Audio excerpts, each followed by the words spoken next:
Comment of করে দিচ্ছি, আবার বলছি আমি কমেন্ট অফ করে দিচ্ছি। আমরা যে প্যাটার্নে পড়াশোনা করি প্রত্যেকটা ক্লাসের আগে প্রিভিয়াস ক্লাসের পড়াশোনা কি পড়েছিলাম, কতটুকু পড়েছিলাম সেটা একটু আলোচনা করি।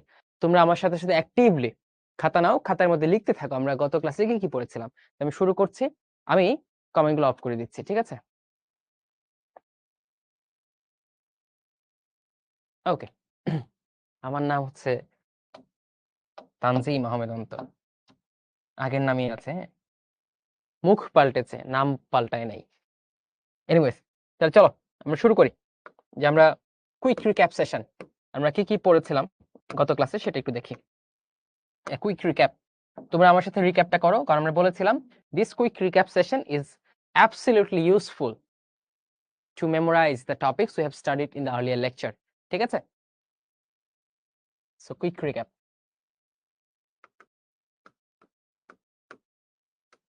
আমরা আজকে অনেক মজা করে পড়বো, হ্যাঁ, দেখবা অনেক কিছু তোমরা জানতে পারবে আজকে থেকে।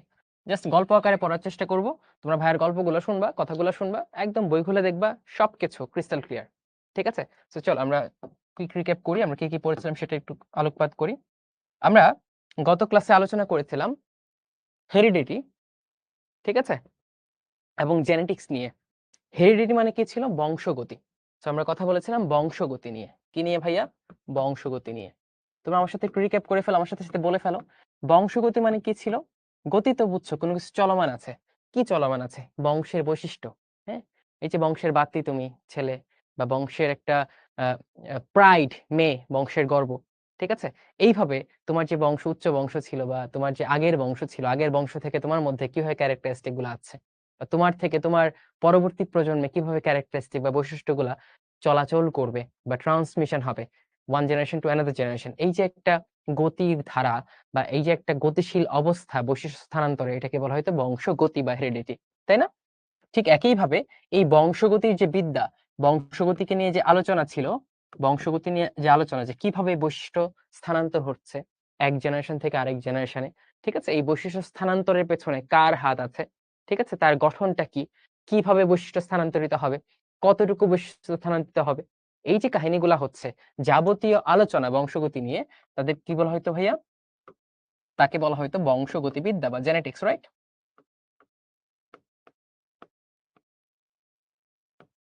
বংশগতিবিদ্যা বা জেনেটিক্স। এখন এই বংশগতিবিদ্যা বা জেনেটিক্সের মূলে কি ছিল যদি আমি বলি গ্রসলি, যে নিউক্লিয়াস নামক আমার একটা হেডকোয়ার্টার ছিল, যেটাকে কোষের মস্তিষ্ক বলা হতো। ঠিক আছে? একটা হেডকোয়ার্টার যেমন সকল কিছু কন্ট্রোল করে, একটা এলাকার মধ্যে কেমনে কি সবকিছু চলাচল করবে, সবকিছু কিভাবে অন্য একটা এলাকার সাথে বিনিময় হবে, সবকিছু মূলনীতি যেমন হেডকোয়ার্টার নির্ধারণ করে, ঠিক একইভাবে তোমার কোষে থাকা নিউক্লিয়াসটা ওই কোষের যাবতীয় বৈশিষ্ট্য নিয়ন্ত্রণ করেছে। বা ওই কোষটা যখন একটা জেনারেশন থেকে আরেকটা জেনারেশনে যাবে, তখন ওই কোষের কিছু বৈশিষ্ট্য যাতে পরবর্তী জেনারেশনে যায় সেটা নিয়ন্ত্রণ করেছে, তাই না? ঠিক একইভাবে হেডকোয়ার্টারের মতো নিউক্লিয়াসটা এই কাজটা করছে। এখন নিউক্লিয়াসটা বড় এরিয়া, ধরো হেডকোয়ার্টারে অনেকগুলো রুম থাকে, একটা থাকে কন্ট্রোল রুম, যে রুম থেকে বিভিন্ন জায়গায় সিগন্যাল যায়, ঠিক আছে, বিভিন্ন জায়গায় আলটিমেটলি নির্দেশনা যায়, ঠিক আছে। আবার এই কন্ট্রোল রুমের মধ্যে, এই পিউরিনের মধ্যে ছিল অ্যাডিনিন এবং গুয়ানিন, ঠিক আছে, অ্যাডিনিন এবং গুয়ানিন। আর পাইরিমিডের মধ্যে তিনটা ক্ষার আছে, তিনটা সদস্য আছে, একটা সাইটোসিন, একটা ইউরাসিল, একটা থায়ামিন। সি ইউ টি, কাট। এই কাটের মধ্যে ইউ থাকতো শুধু আরএনএ তে, এই ইউ ডিএনএ তে কখনোই থাকতো না, ওই যে আর ইউ সিঙ্গেল, তাই না? সো এখানে থাকবে সি আর টি, সাইটোসিন, থায়ামিন, এরা পাইরিমিডিন। সো ডিএনএ তে এই পাইরিমিডিন ক্ষারগুলা আছে। তারপর আরেকটা উপাদান ছিল কি যেন ভাইয়া? আরেকটা উপাদান ছিল অজৈব ফসফেট। এই এরা মিলে, এই এরা মিলে তৈরি করতো তোমার ডিএনএ। এরা মিলে তৈরি করতো ডিএনএ। একটু দেখাই কেমনে কেমনে তৈরি হইতো। সো প্রথমে এটা তো তোমার রাইবোজ শর্করা, ঠিক আছে, এটা হচ্ছে রাইবোজ শর্করা, ঠিক আছে, রাইবোজ শর্করা। এই রাইবোজ শর্করার 1 নম্বর কার্বনের সাথে যুক্ত হতো তোমার নাইট্রোজেন ক্ষার, আমি দেখলাম এনবি, নাইট্রোজেনাস বেস। আবার এর 5 নম্বর কার্বনের সাথে একটা ফসফেট যুক্ত হইতো, লিখলাম পি। এই যে সুগার বা শর্করা, এর সাথে যুক্ত হলো নাইট্রোজেনাস বেস বা নাইট্রোজেন ঘটিত ক্ষার, এটাকে বলা হয়তো নিউক্লিওসাইড, নিউক্লিওসাইড, ঠিক আছে। আর এই নিউক্লিওসাইড অর্থাৎ ডিঅক্সিরাইবোজ শর্করা নাইট্রোজেন গঠিত ক্ষার এর সাথে যখন ফসফেট যুক্ত হতো তখন তাকে বলা হতো নিউক্লিওটাইড। তাহলে এই জিনিসটা হচ্ছে একটা নিউক্লিওটাইড। এরকম অসংখ্য নিউক্লিওটাইড থাকে তার, ঠিক আছে? আমি দেখবা ম্যাজিক করে এটা কি করে ফেলি, দেখো ম্যাজিক, হ্যাঁ ম্যাজিক, খুব সুন্দর ম্যাজিক, হ্যাঁ ম্যাজিক, দেখছো? তুমি আবার এটা ট্রাই করতে যেও না কিন্তু, হ্যাঁ তুমি আবার এটা ট্রাই করতে যেও না, তোমারটা নাও হতে পারে, খাতার মধ্যে এই ম্যাজিকটা হবে না কিন্তু আমার বোর্ডে হয়ে যাবে, তাই না? দেখছো ইটস ম্যাজিক, কত সুন্দর। এটাই টেকনোলজি, এটাই টেকনোলজির আনন্দ, মজা, টেকনোলজির মজা, বুঝছো? বাহ কত সুন্দর করে এঁকে ফেললাম জিনিসগুলো, মজাই মজা, হ্যাঁ তাই না? তুমি চেষ্টা করে দেখো তো তোমার খাতা হয় কিনা, হবে না। আচ্ছা, তো এইভাবে অসংখ্য নিউক্লিওটাইড একে অপরের সাথে যুক্ত হইতো কেমনে? ধরো এটা 3 এর সাথে এটার একটা বন্ধন তৈরি হয়েছে, এই যে এখানে। আবার এটার সাথে এটার একটা বন্ধন তৈরি হয়েছে, এটার সাথে এখানে একটা বন্ধন তৈরি হয়েছে, এটার 5 এর সাথে এটা 3 নাম্বার একটা বন্ধন তৈরি হয়েছে, এটার 5 এর সাথে এটা 3 নাম্বার একটা বন্ধন তৈরি হয়েছে। এইভাবে তারা একত্রে যুক্ত হয়ে একটা শিকল বা চেইন তৈরি করেছে, যেটাকে বলা হয় কি ভাইয়া? যেটাকে বলা হয় পলিনিউক্লিওটাইড চেইন। পলিনিউক্লিওটাইড, পলি মানে কি বলেছিলাম? অনেক। আর যেহেতু অনেকগুলা নিউক্লিওটাইড, সো পলিনিউক্লিওটাইড চেইন, ঠিক আছে? শৃঙ্খল। আর ডিএনএ কি দ্বিসূত্রক, তার মানে 2টা পলিনিউক্লিওটাইড চেইন থাকে, তাই না? 2টা পলিনিউক্লিওটাইড চেইন থাকে। এখন দেখো কাহিনী কি করি, দেখি আরেকটা ম্যাজিক করতে পারি কিনা, চাই না পারবো কিনা, বা চেষ্টা করে দেখি কি হয়, কি হয়, কি হয়। ঠিক আছে, আসো। কিন্তু আমরা বলেছিলাম 2টা জিনিস উল্টে যেতে হবে, ঠিক আছে? উল্টানোর পর আমরা কি করতে পারবো? একটার সাথে একটা যুক্ত করতে পারবো, নাহলে কি, নাহলে হবে না। কারণ 2টা কি ছিল? পরিপূরক চেইন ছিল, পরিপূরক সূত্রক ছিল। তাহলে দেখি উল্টায় দেই, উল্টাবে কি?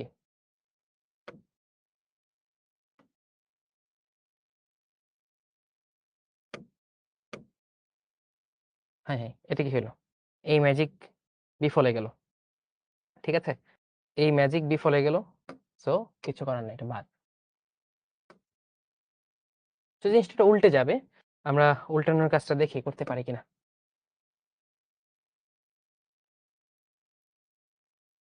কি করা যায় জিনিসটা? ওকে,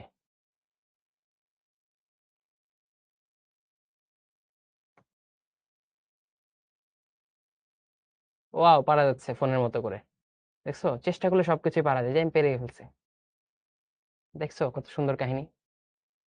এই যে দেখো, আহ বাহ, খুবই ভালো লাগলো, খুবই ভালো লাগলো আমার, বুঝছো? কষ্ট বেঁচে গেল, অনেক কষ্ট বেঁচে গেছে, আলহামদুলিল্লাহ। বুঝছো? এইভাবে এটা আরেকটা পলিনিউক্লিয়ার চেইন, এরকম 2টা উল্টা উল্টা পলিনিউক্লিয়ার যখন কাছাকাছি আসে তখন দেখো কি হয়, তাদের নাইট্রোজেনাস বেস গুলা কি তাদের কাছাকাছি আসে, তখন তারা এদের মধ্যে একটা বন্ধন তৈরি করে, দ্বিবন্ধন এবং ত্রিবন্ধনের, দ্বিবন্ধন এবং ত্রিবন্ধনের। এইভাবে তৈরি হয়ে যায় তোমার 2টা পলিনিউক্লিওটাইড চেইন, এবং এইটাই হচ্ছে বেসিক্যালি ডিএনএ। এই তোমরা আমার কথা বুঝছো? ধরো এই আমি এমন ভাবে ক্লাসগুলো শুরু করি, কেউ যদি আগের ক্লাস নাও করো তাইলেও মোটামুটি আলটিমেটলি পারবা, ঠিক আছে? সো বলো তো বুঝছো কিনা? দেখো টেকনোলজি আমাদের কতটা সুযোগ করে দিয়েছে, কত কষ্ট কমায় দিলাম, আর ওয়াহ। ক্লিয়ার? গ্রেট। তোমরা কি আমার কথা বুঝতে পারো, পড়া বুঝতে পারো? ওকে, সেরা সেরা, ক্লিয়ার। একদম লিখছে সিএলআর, আচ্ছা ক্লিয়ার, ওকে ঠিক আছে। তাহলে আমরা পড়াশোনা কন্টিনিউ করি, আমরা হচ্ছে কমেন্ট অফ করে দেই, ঠিক আছে? তোমরা খালি আমার কথা শুনবা, দেখবা তোমার বায়োলজির ভয় যে কই মানে চলে যাবে টেকনোলজি, তাই না? আচ্ছা, সেই ছিল ডিএনএ এর গঠন। তারপর আমরা আরএনএ পড়েছিলাম, আরএনএ তে কি সেম জিনিস, আরএনএ তে হচ্ছে সেম জিনিস, বাট একটা সূত্রক থাকবে, একটা পলিনিউক্লিওটাইড চেইন থাকবে। আরএনএ থাকবে হচ্ছে রাইবোজ সুগার, রাইবোজ সুগার, তাই না? রাইবোজ শর্করা থাকবে, তার সাথে যুক্ত হবে কি নাইট্রোজেন ঘটিত ক্ষার, কি কি? অ্যাডেনিন, সাইটোসিন, গুয়ানিন এবং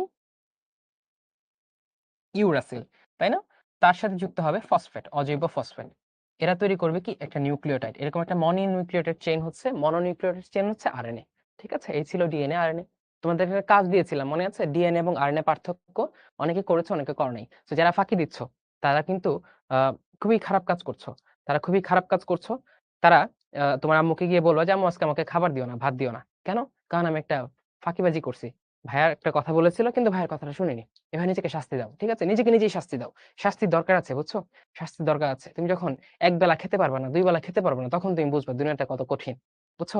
তখন এভাবে নিজেকে শাস্তি দিবা। যে ভাইয়ের কাজটা করে নাই, আজকে খাবো না। ঠিক আছে? আম্মুরে বলে রেখে যেতে ভাত না দেয়। ঠিক আছে? কেন? আম্মু এই কাজ দিছে। তখন দেখবা আম্মু ভাত দিবে ঠিকই, সাথে ২ একটা চড়ও দিবে। যে কেন এগুলা করস নাই? ঠিক আছে? তখন মনে থাকবে ভাইয়ের কাজটা কেন করি নাই। সো এটা করা যাবে না। ভাইয়ের কাজ করে ফেলতে হবে। এই হচ্ছে তোমার ডিএনএ, আরএনএ। ঠিক আছে? সো এখন দেখি আমরা আজকে কি পড়বো চলো। কুইক রিক্যাপ করলাম। মোটামুটি ডান। এখন দেখি আজকে কি, কি পড়তে পারি আমরা।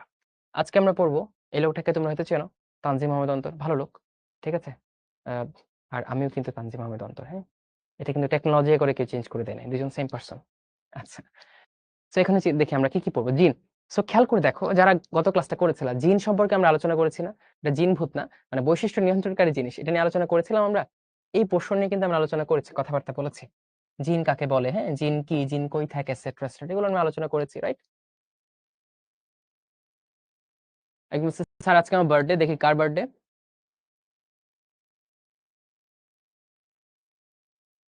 ও লিখে রাখছে ইটস তানজিম। এই তোমার আসল নাম কি বলো? তোমার আসল নাম কি? তোমাকে ভাবছিলাম বার্থডে উইশ করব। কিন্তু তুমি যে নাম জালিয়াতি করছো এইজন্য তোমার নাম আমি নিব না। তোমাকে বার্থডে উইশ করব না। আচ্ছা।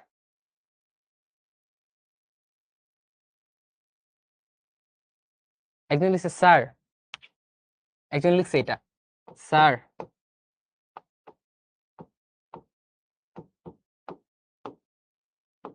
একজন লিখছে এইটা বলো তো। আমি কি বুঝবো? তোমাদের এই বুগি নাই, এটা আমাকে অনেক ভোগায়। বুঝছো? তোমরা যে বলো বুগি নাই। আমি সিউর এটা মজা করে বলছে, দুষ্টামি করে বলছে। বাট এটা আমাকে অনেক ভোগায়। বুঝছো? কেন যে তোমরা দুষ্টামি করো? আচ্ছা, ঠিক আছে। তাহলে চলো, আমরা তো মোটামুটি কাহিনী বুঝলাম। কাহিনী বুঝে এখন আমরা আজকের গল্প শুরু করি। ঠিক আছে? আজকের ক্লাস শুরু করি। সো তোমরা যদি না থামো তাহলে ক্লাস করাবো না। সবাই চুপ থাকো। সবাই নেক্সট আধা ঘন্টা ভাইয়া যা বলে সেগুলো খুব মনোযোগের সাথে শিখবা এবং বোঝার চেষ্টা করবা। দেখবা অনেক ইন্টারেস্টিং জিনিস শিখতেছি। আজকে চোর ধরা শিখাবো, হ্যাঁ? ওই যে সিআইডি তে দেখছো না? সিআইডি তে দেখছো তো যে একটা চুল পাওয়া গেছে, রক্ত পাওয়া গেছে, বুঝে ফেলো ও ইউ আর দ্য ক্রিমিনাল। এই জিনিস আজকে শিখাবো যে কেমনে হয়। ওকে চলো। আমি কমেন্ট অফ করে দিচ্ছি। পড়াশোনা শুরু করি বিসমিল্লাহ বলে।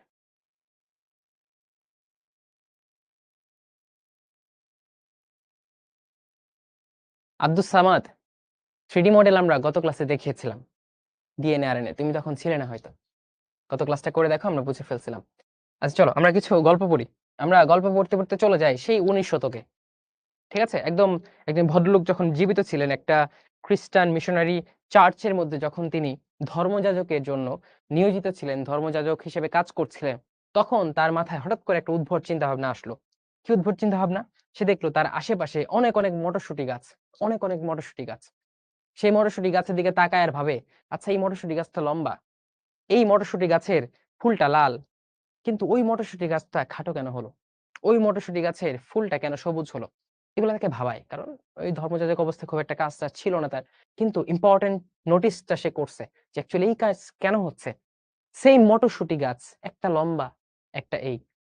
সেইম আম গাছ, একটার আম হয় এরকম, একটার আম হয় এরকম। ঠিক আছে? সেইম কাঁঠাল, একটার কাঁঠাল বড়, একটার কাঁঠাল ছোট। একটা কাঁঠাল মিষ্টি বেশি, একটা কাঁঠাল পাইনসা হয়। কেন? এই জিনিসটাকে ভাবাইতে শুরু করল।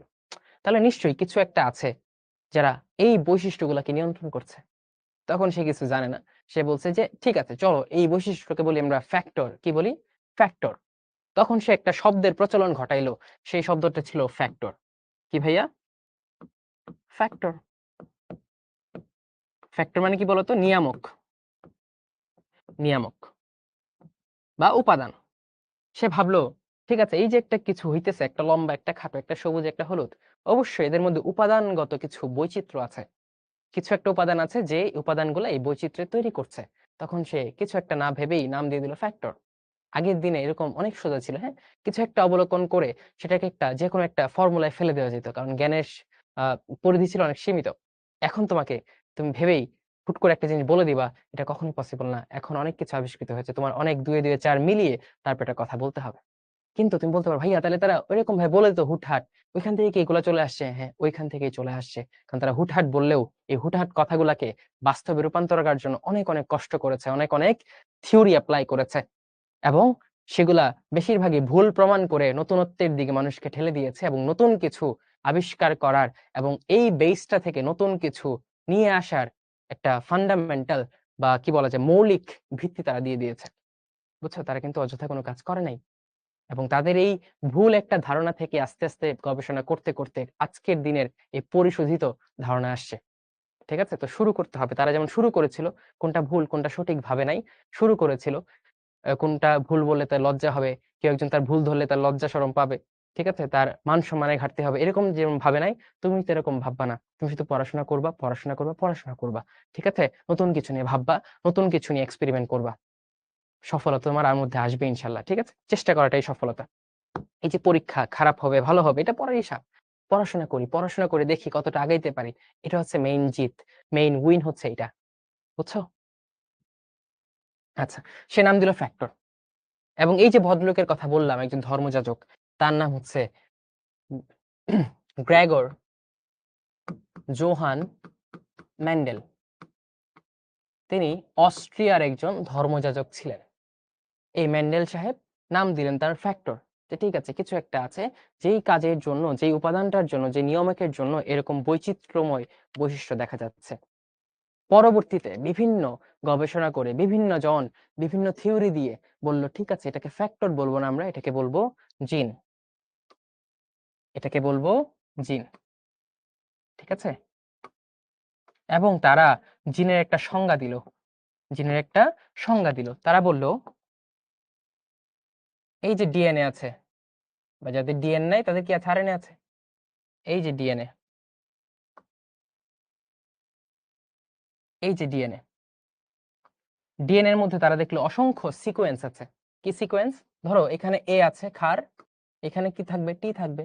এখানে সি আছে, এখানে জি থাকবে, তাই না? এখানে ধরো জি আছে, এখানে সি থাকবে। এই তো? একটা সিকোয়েন্স হলো না ভাইয়া? সিকোয়েন্স হলো না? সিকোয়েন্স, তাই না? তো দেখো এসিজি এটা কি? সিকোয়েন্স বা ক্রমধারা। ঠিক আছে? এখানে ধরো থাকলো সি জি এ, এখানে ধরো থাকলো টি সি জি। এই যে বিভিন্ন ধারা আছে, এরকম কনফিগারেশন দেখা যাবে না? এরকম ধারা যদি একদম মাইক্রোস্কোপে একটা ডিএনএ কে বড় করে তুমি দেখো, তাহলে কি দেখবা? এইগুলাই দেখবা। নিউক্লিওটাইড গুলা এ এর সাথে টি যুক্ত আছে, সি এর সাথে জি যুক্ত আছে। এরকম আলফাবেটিক্যালি তুমি একটা অর্ডার বা সিকোয়েন্স সাজায় ফেলতে পারবা। ৩ টা করে অসংখ্য সেট সাজায় ফেলতে পারবা। ঠিক আছে? তখন এই বিভিন্ন ভদ্রলোক বলল, জিন হচ্ছে এমন কিছু এরকম সেট যারা একটা বৈশিষ্ট্য নিয়ন্ত্রণ করছে। তুমি বলতে পারো, "ভাইয়া এটা কি অ্যাকচুয়ালি?" এটা হচ্ছে অনেকটা ধরো, তুমি তোমার বন্ধুকে বললা, "বন্ধু ঐদিন এই জায়গায় খেলতে আইসো।" ঠিক আছে? এখন বা ধরো বাংলা সিনেমায়, হ্যাঁ? বাংলা সিনেমায় অনেক সময় বা কোনো একটা নাটকে বা সিনেমায় কি হয়? যে প্রেমিকা বা প্রেমিক তার কাউন্টার পার্ট কে কল দেয়। সাথে হয়তো তার সামনে হয়তো তার পিতামাতা থাকে। তখন তারা কোড ল্যাঙ্গুয়েজ এ কথা বলে। যে ঠিক আছে আ এই ম্যাথটা আমরা কালকে করব। ঠিক আছে? বা এই ম্যাথটা এখানে গিয়ে আমরা সলভ করার চেষ্টা করব। এই স্যারের এই এক্সট্রা ক্লাস নোটটা লাগবে। তখন কিন্তু আরেকজন বুঝে নেয় সে কি বলেছে। ঠিক আছে? কি বলেছে। বা তোমরা তোমার ফ্রেন্ডকে এটা বলো যে স্যার ক্লাস করাচ্ছে, তুমি একটা কোড কিছু একটা বললা। তোমার ফ্রেন্ড ঠিকই বুঝায় বলছে। স্যার বুঝছে আচ্ছা ও তো দেখাইছে হচ্ছে বলছে ক্লাসে ১০ নাম্বার ম্যাথ। কিন্তু তুমি বুঝেছো ১০ টার সময় তোমরা খেলতে যাবা। ঠিক আছে? সো ঠিক এই জিনিসগুলো হচ্ছে এরকম। এই কোড গুলা অ্যাকচুয়ালি সির্ফ এসিজি এটা বুঝায় না। এটা বুঝায় হচ্ছে এই এসিজি দিয়ে কিছু একটা তৈরি হবে। কি তৈরি হবে? প্রোটিন তৈরি হবে। এবং যেই প্রোটিনটা কোন একটা বৈশিষ্ট্য প্রকাশ করবে। এই যে সিকোয়েন্স কোন একটা বৈশিষ্ট্য প্রকাশ করছে সেটাকে বলা হচ্ছে জিন। সেটাকে বলা হচ্ছে জিন। অর্থাৎ ধরো ডিএনএ এর এই অংশটা, ঠিক আছে? এই অংশটা একটা বৈশিষ্ট্য প্রকাশ করছে। তাহলে তুমি দেখলা এই অংশের মধ্যে একটা কোড আছে। সেই কোডটা হচ্ছে এসিজি। তাহলে এসিজি মানে যে বৈশিষ্ট্য ধরো লম্বা হওয়ার বৈশিষ্ট্য, এই লম্বা হওয়ার বৈশিষ্ট্য। ঠিক আছে? সো তারা এই ফ্যাক্টরকে এভাবে সংজ্ঞায়িত করলো যে ডিএনএ এর যে অংশ বৈশিষ্ট্য প্রকাশ করে তাকে বলা হয় জিন। তাকে বলা হয় জিন। এখন কথা হচ্ছে ভাইয়া এই বৈশিষ্ট্যটা কিভাবে প্রকাশ করে? আমরা যেমন মনের ভাব প্রকাশ করি ভাষা দিয়ে, ঠিক আছে? সো এই বৈশিষ্ট্য প্রকাশেরও তো একটা ভাষা লাগবে। তোমরা কি জানো এই বৈশিষ্ট্য প্রকাশের ভাষা বা জীবনের ভাষা কি? আমাদের মাতৃভাষা বাংলা, ঠিক আছে? নেটিভ আমেরিকানদের তোমার ইংলিশ, ঠিক আছে? নেটিভ ইংলিশদের ইংলিশ, তারপর হচ্ছে ফরাসি লোকদের হচ্ছে তোমার ফ্রেঞ্চ, ঠিক আছে? তারপর হচ্ছে তোমার ব্রাজিলিয়ানদের হচ্ছে তোমার পর্তুগিজ ভাষা, ল্যাটিন ভাষা, ঠিক আছে? এরকম আছে অনেক কিছু। সো কাইন্ড অফ এই যে জীবনের যে বৈশিষ্ট্য এটার ভাষা কি? এটার ভাষা হচ্ছে প্রোটিন। জীবনের ভাষা হচ্ছে প্রোটিন। জীবনের ভাষা প্রোটিন। তার মানে জীবন কিছু একটা দিয়ে প্রকাশ করতে চাবে কিছু একটা। এই কিছু একটা দিয়ে কি একটা প্রকাশ করবে সেই প্রোটিনটা দিয়ে বৈশিষ্ট্য প্রকাশ করবে। অর্থাৎ তার বৈশিষ্ট্য প্রকাশের জন্য দরকার প্রোটিন। তাই প্রোটিনকে বলা হচ্ছে ল্যাঙ্গুয়েজ অফ লাইফ, জীবনের ভাষা। এই যে তোমার গায়ের রং কালো আমার মতো বা আমার গায়ের রং কালো, কারো গায়ের রং ফর্সা, এই কাহিনীটা কেন হয়? একটা প্রোটিন আছে যার নাম মেলানিন, ঠিক আছে? ওই মেলানিন যাদের বেশি থাকে তারা হচ্ছে একটু ডার্ক কালারের হয়, কালো কালারের হয়। ঠিক আছে? যাদের মেলানিন কম থাকে তারা হচ্ছে একটু ফর্সা কালার হয়। এই যে তোমার চোখের রং অনেকের কালো, অনেকের ব্লু, অনেকের অন্য কালার, ঠিক আছে? এই কালারটা কেন হয়? প্রোটিনের কারণে হয়। এই যে তোমার অনেকের গ্রোথ বেশি, অনেকের গ্রোথ কম। এটা কেন হয়? একটা গ্রোথ হরমোনের কারণে হয়। সেটাও একটা প্রোটিন বা পেপটাইড। ঠিক আছে? অর্থাৎ জীবনের সকল বৈশিষ্ট্য প্রকাশের জন্য দরকার প্রোটিন। সো কোন একটা বৈশিষ্ট্য প্রকাশ পাচ্ছে মানে সেই বৈশিষ্ট্য প্রকাশের প্রোটিনটা তৈরি হইতে হবে। যদি প্রোটিন তৈরি না হয় তাহলে সেই বৈশিষ্ট্য কখনোই প্রকাশ পাবে না। ঠিক আছে? এই জিনের মধ্যে প্রোটিন তৈরির কারুকার্য থাকে। এই জিনের মধ্যে প্রোটিন তৈরির কারুকার্য থাকে। কেমনে থাকে? এই যে ডিএনএ, ডিএনএর এই অংশটা লম্বা হওয়ার জন্য বৈশিষ্ট্য প্রকাশ করবে। ঠিক আছে? তাই এটাকে বলা হচ্ছে জিন।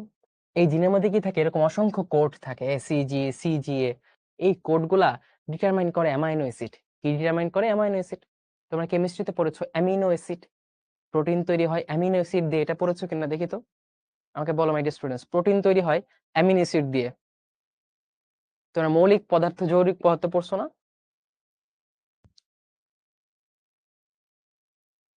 ইয়েস, পড়েছো। কে পড়ে নাই? কে পড়ে নাই? কেমিস্ট্রিতে কে পড়ে? পড়েছে, সবাই পড়েছে। ঠিক আছে? সো এই যে কোডগুলা, ধরো এই কোডটা একটা অ্যামাইনো অ্যাসিডকে নির্দেশ করে। একটা অ্যামাইনো অ্যাসিডকে নির্দেশ করে। ঠিক আছে? Amino acid. এই তোমাদের তো এটা সুন্দর করে আমি পড়াইছিলাম। একটা এক্সট্রা ক্লাসও নিছিলাম তোমরা যখন ক্লাস 9 এ ছিলা। ওই যে কাঠ মিস্ত্রি মতবাদ দিয়ে একটা ক্লাস নিছিলাম। মনে আছে? তোমাদের একটা বিদঘুটে চিত্র ছিল। কেমনে ডিএনএ থেকে এমআরএনএ হয়, এমআরএনএ থেকে প্রোটিন হয়। ঠিক আছে? মনে আছে? এই দেখি তো কে ক্লাসগুলো ক্লাস 9 এ যারা আমার সাথে ছিলা। প্রথম দিকে প্রথম দিকে আমরা পড়েছিলাম লিপিড, প্রোটিন এগুলা পড়াইছিলাম তোমাদের। কার কার মনে পড়ে দেখি তো? ওই ক্লাসটার কথা মনে পড়ে? একদম ক্লাস 9 এ পড়াইছিলাম। হ্যাঁ, যারা করছো তাদের মনে আছে, যারা পড়ো নাই তারা তো পড়োই নাই। ঠিক আছে? তো আমি চেষ্টা করি একদম সমূলে জিনিসপত্র বোঝানোর জন্য তোমাদের। ঠিক আছে? কারণ আমি বিশ্বাস করি তোমরা অনেক মেধাবী। ঠিক আছে? আর মেধাবী হইতে হলে নিজেকে চ্যালেঞ্জ করতে হয়েছে। বুঝি, চলো দেখি বুঝি কিনা। বুঝবো না মানে? না বুঝে যাবে কই? আচ্ছা, যারা ক্লাস 9 এ ছিল না তো ছিলে না। আজকে একটু আইডিয়া পাবা। ঠিক আছে? ওই ক্লাসে ওই নতুন কারিকুলামের 9 এর বই ছিল তো অনেক কিছু ডিটেইলস এ পড়াইছিলাম। আচ্ছা। সো এই যে কোডগুলা, এই কোডগুলা মানে অ্যামাইনো অ্যাসিড। ঠিক আছে? এরকম অসংখ্য অ্যামাইনো অ্যাসিড একত্রে যুক্ত হয়। অসংখ্য অ্যামাইনো অ্যাসিড একত্রে যুক্ত হয়ে তৈরি করে প্রোটিন। যুক্ত হয়ে তৈরি করে প্রোটিন। ঠিক আছে? তার মানে আমরা বলতে পারি জিন অ্যাকচুয়ালি কিছুই না। জিন হচ্ছে ডিএনএ এর একটা বৈশিষ্ট্য প্রকাশকারী অংশ, যেই অংশের মধ্যে বিভিন্ন প্রোটিন তৈরির কোড গুলা যুক্ত থাকে। তার মানে দেখো ফ্লো চার্টটা এরকম হয়ে যায় না? যে ডিএনএ এর একটা অংশতে কি থাকে? জিন থাকে। ওই জিনের মধ্যে বিভিন্ন কোড করা থাকে। ওই কোডগুলা থেকে পরবর্তীতে কি তৈরি হয়? প্রোটিন তৈরি হয় এবং প্রোটিনটা কি করে? বৈশিষ্ট্য প্রকাশ করে। প্রোটিনটা কি করে? বৈশিষ্ট্য প্রকাশ করে। এখন তোমরা কি আমাকে এটা বলতে পারবা, জীবকোষ ও টিস্যু যে পড়েছো 2 নাম্বার চ্যাপ্টারটা পড়েছো, প্রবাবলি আমি তোমাদের পড়াইছি। ওখানে বলেছিলাম প্রোটিন তৈরির ফ্যাক্টরি কোনটা? কোষের কোথায় প্রোটিন তৈরি হয়? তোমরা কি এটা মনে করতে পারো? বলো তো আমাকে। কোষের কোথায় প্রোটিন তৈরি হয়?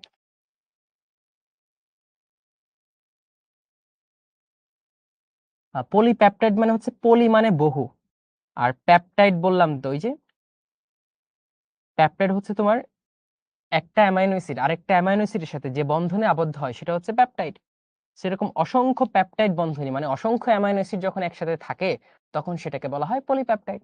এই যে গ্রেট, সবাই বলতে পারছে যে রাইবোজোম।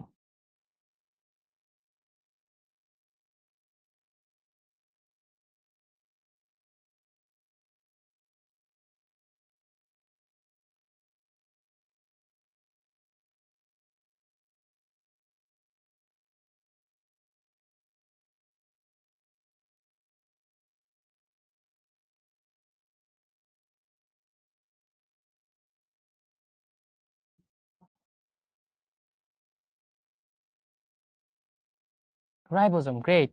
সবাই পারতেছেন, সবারটা একটু শোনার চেষ্টা করছি। সবাই পারছে, সাবাস।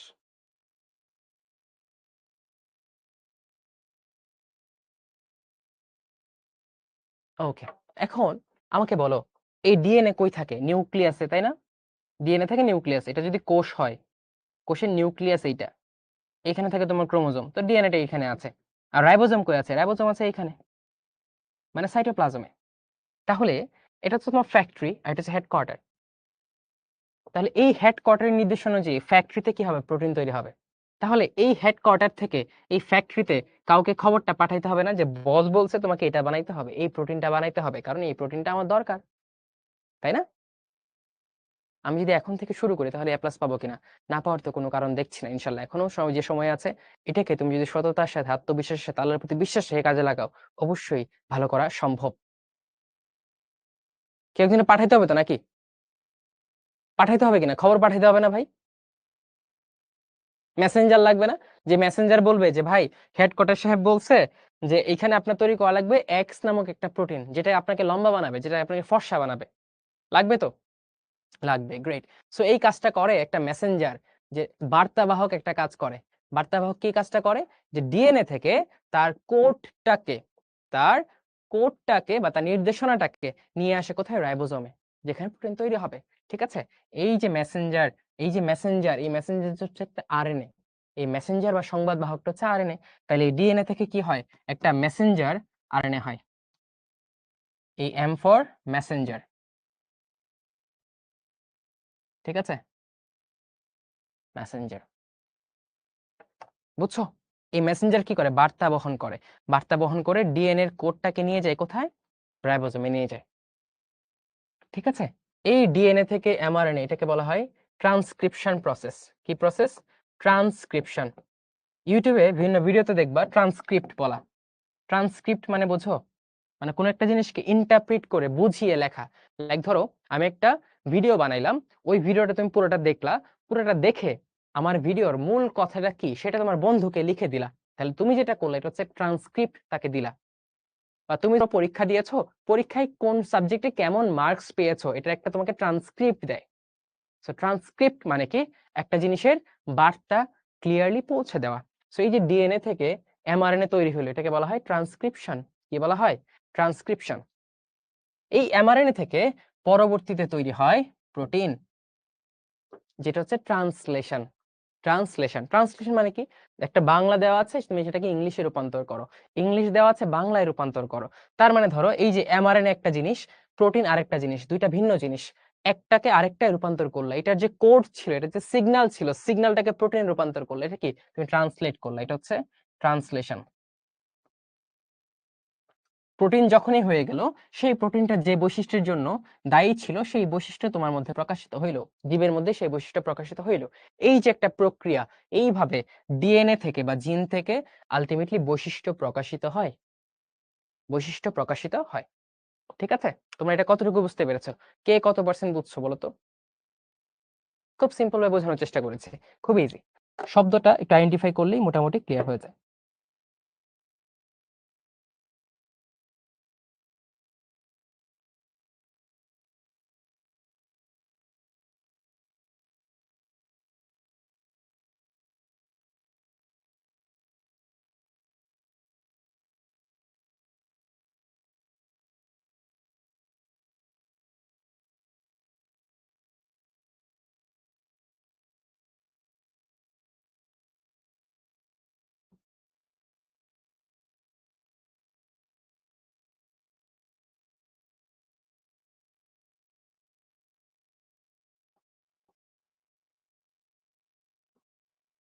ওকে, মোটামুটি। ঠিক আছে? তার মানে আবারও আমি এক লাইনে বুঝাই দিচ্ছি। জিনের মধ্যে আমার সকল কিছু বৈশিষ্ট্য নিয়ন্ত্রণকারী কোড গুলা থাকে। সেই বৈশিষ্ট্য প্রকাশ করতে হলে আমার দরকার প্রোটিন। আল্টিমেটলি প্রোটিন বানাতে হবে। ঠিক আছে? তাই ডিএনএ থেকে ১ম এ মেসেঞ্জার বা সংবাদবাহক পাঠাইতে হয়, তৈরি করতে হয়। সেটা হচ্ছে এমআরএনএ। সেই সংবাদবাহক কোথায় চলে যায়? সাইটোপ্লাজমে রাইবোজোমের কাছে চলে যায়। রাইবোজোমে গিয়ে তার ভাষাটাকে সে ট্রান্সলেট করে। অর্থাৎ তার কোডটাকে ট্রান্সলেট করে কোথায়? প্রোটিনে। এটা ট্রান্সলেশন প্রসেস। ওই প্রোটিন যখন হয়ে যায় তখন আল্টিমেটলি কি হয়? একটা বৈশিষ্ট্য প্রকাশ পায়। এটা হচ্ছে জীবন থেকে জীবনে বৈশিষ্ট্য প্রকাশের ধারা। সেন্ট্রাল ডগমা, কেন্দ্রীয় প্রত্যয়, সেন্ট্রাল ডগমা। ডগমা মানে একটা নিয়ম। সো এটা হচ্ছে কেন্দ্রীয় প্রত্যয়। এইভাবেই তোমার জীবন থেকে জীবনে বা একটা মানুষের জীবনে বৈশিষ্ট্যগুলা প্রকাশ পায়। ঠিক আছে? ওকে। এখন চলে আসি। তোমরা কোষ বিভাজন পড়েছো, তাই না? কোষ বিভাজন পড়েছো। ধরো এটা একটা কোষ। ঠিক আছে? এখান থেকে বিভিন্ন উপায়ে মাইটোসিস হতে পারে, মিয়োসিস হতে পারে। ২ বা ৪ টা কোষ উৎপাদন হয়। এখন তুমি আমাকে বলো যে আল্টিমেটলি কোষ বিভাজনে কি হয়? মাইটোসিসে আল্টিমেটলি ক্রোমোজোম সংখ্যা সমান থাকে। ক্রোমোজোম সংখ্যা সমান থাকে, তাই না? এই থাকে কিনা সমান? সমান থাকে। আচ্ছা। সো ধরো এখানে যদি ৪৬ টা ক্রোমোজোম থাকে, মাইটোসিস কোষ বিভাজন হলে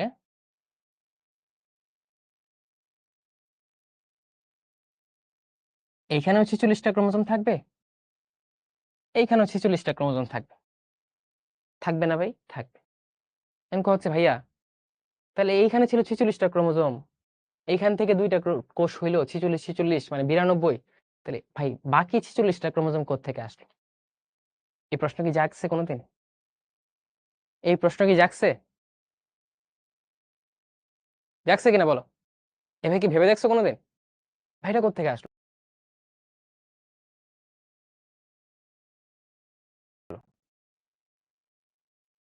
উত্তর কি জানো? উত্তর জানো না। চলো উত্তর জানাই দেই। উত্তর হচ্ছে কি হয়?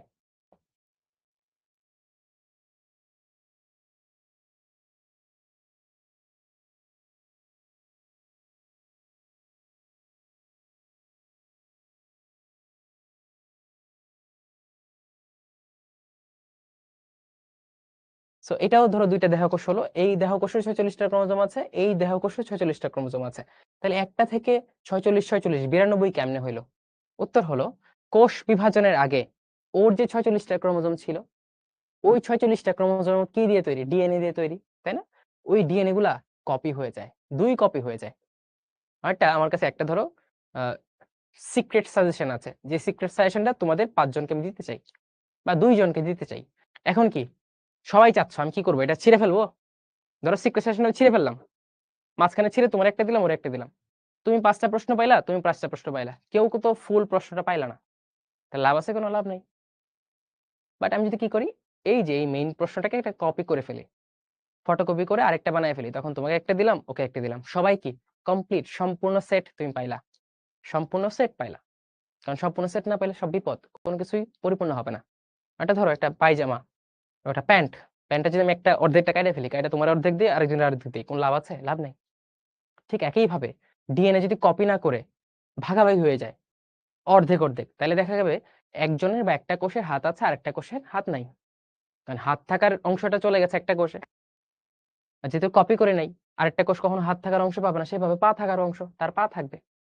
একজনের মাথা থাকবে, নাক থাকবে না। ঠিক আছে? একজনের একটা চোখ থাকবে, একটা চোখ থাকবে না। একজনের কান থাকবে, চুল থাকবে না। তাহলে বিপদ। তাহলে কি করতে হবে?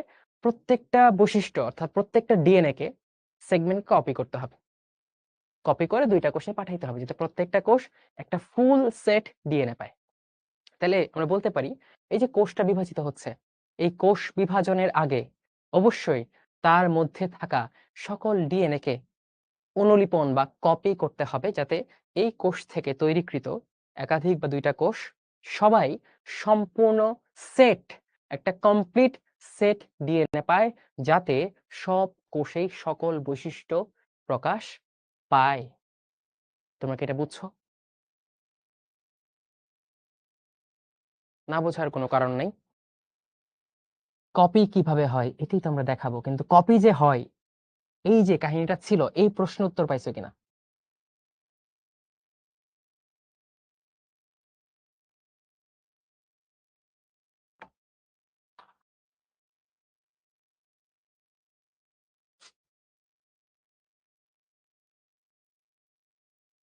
ওকে, বুঝা গেছে। ঠিক আছে? একজন বলছে, "স্যার এত এত কমপ্লিকেটেড জিনিস আমরা কেন বুঝতেছি?" কেন? তুমি কি মানুষ না? তুমি মানুষ। তুমি সৃষ্টির সেরা জীব। তো তুমি কঠিন জিনিস শিখবে, কঠিন জিনিস শিখাবে, কঠিন জ্ঞান আহরণ করবে, কঠিন বিজ্ঞান চর্চা করবে। এটাই তো স্বাভাবিক, তাই না? তোমার হয়ে আল্লাহ তো গরু ছাগলকে এই দায়িত্ব দেয় নাই। মানুষকে এই দায়িত্ব দিয়েছে নতুন কিছু উদ্ভাবনের, নতুন কিছু আবিষ্কারের, তাই না? সে দায়িত্ব পালন করতে হবে। আদারওয়াইজ কি? আদারওয়াইজ তুমি ভাত খাওয়া বন্ধ করে দিবে, হ্যাঁ? ভাত না খেয়ে তুমি ঘাস, পাতা এগুলা খাবে। কারণ দায়িত্ব পালন না করতে পারলে সুযোগ সুবিধা বহন করা, সুযোগ সুবিধা ভোগ করারও কোনো অধিকার আমাদের নেই। ঠিক আছে? এটা মাথায় রাখবা। জীবনটা কঠিন। বাস্তবমুখী হও আরো। বড় হচ্ছ তোমরা। ভাইয়ের কথা মন খারাপ করা যাবে না। That is practical. জীবন তোমাকে বারবার অনেক কঠিন পরীক্ষার মধ্য দিয়ে ফেলবে। তুমি যদি সেগুলা ফেস না করো, মন থেকে প্র্যাকটিক্যালি যদি বড় না হও, জীবনটা অনেক কঠিন হয়ে যাবে, অনেক কঠিন হয়ে যাবে। একটা সময় দেখবা যে আর ফিরে তাকানো যাচ্ছে না। ফিরে কোথাও যাওয়া যাচ্ছে না। শুধু হতাশা আর হতাশা। তো আগে থেকে এগুলা ভাবো। আচ্ছা। অর্থাৎ ডিএনএ কপি হয়। ডিএনএ এর অনুলিপন হয়। অনুলিপন কি জিনিস ভাইয়া? একটি ডিএনএ থেকে নতুন ডিএনএ তৈরি করা বা একাধিক ডিএনএ তৈরি করা, সেটা হচ্ছে অনুলিপন। বলতে পারো ডিএনএ থেকে ডিএনএ তৈরি, এটা কি? অনুলিপন, যেটার বাংলা ইংলিশ হচ্ছে রেপ্লিকেশন, রেপ্লিকা তৈরি করা। ঠিক আছে? রেপ্লিকা তো সবাই বুঝো, যেমন আইফোনের রেপ্লিকা, এই রেপ্লিকা, রেপ্লিকা মানে হুবহু কপি। সো একটা ডিএনএ যখন হুবহু আরেকটা কপি তৈরি হয়, সেটাকে বলা হচ্ছে ডিএনএ রেপ্লিকেশন। এখন চলো আসো ভাইয়া, কেমনে হয় ডিএনএ রেপ্লিকেশন একটু বোঝান। চলো বোঝাই। ডিএনএ মানে কি? দুইটা সুতা। ডিএনএ মানে হচ্ছে দুইটা সুতা। তাইলে একটা ডিএনএ কে যদি কপি করতে হয়, তোমাকে অবশ্যই ধরো এই ডিএনএটা হচ্ছে এটা, এই ডিএনএটা হচ্ছে এটা, তাই না? দুইটা সুতা, 3 প্রাইম 5 প্রাইম 5 প্রাইম 3 প্রাইম। এই ডিএনএটাকে কপি করতে হয় তোমাকে অবশ্যই এইটার দুইটা সূত্রকেই কপি করতে হবে। দুইটা সূত্রকেই কপি করতে হবে। এখন দেখো, তোমাকে আমি একটা পাতা দিলাম, পাতাটা হচ্ছে একদম কুঁচকানো।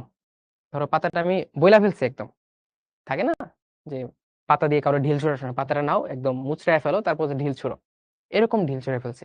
তুমি কোনোদিন এই পাতার যে থোবলাটা বানাইছো, এটা যখন তুমি ফটোকপি মেশিনে দিবা, তখন কি থোবলাটার ফটোকপি সে বানাবে? না, সে প্রথমে কি করবে? পাতাটাকে সোজা করবে, করবে কিনা? সোজা করবে। তাহলে এই যে তোমার জিনিসটা পেঁচানো আছে, কুচকানো আছে, এটাকে কি করতে হবে? সোজা করতে হবে। কি করতে হবে? সোজা করতে হবে। আরেকটা ধরো, এরকম করলা তুমি জিনিসটাকে, এখান থেকে এটা হইলো, এরকম সোজা করলা। ঠিক আছে? এরকম সোজা করলা।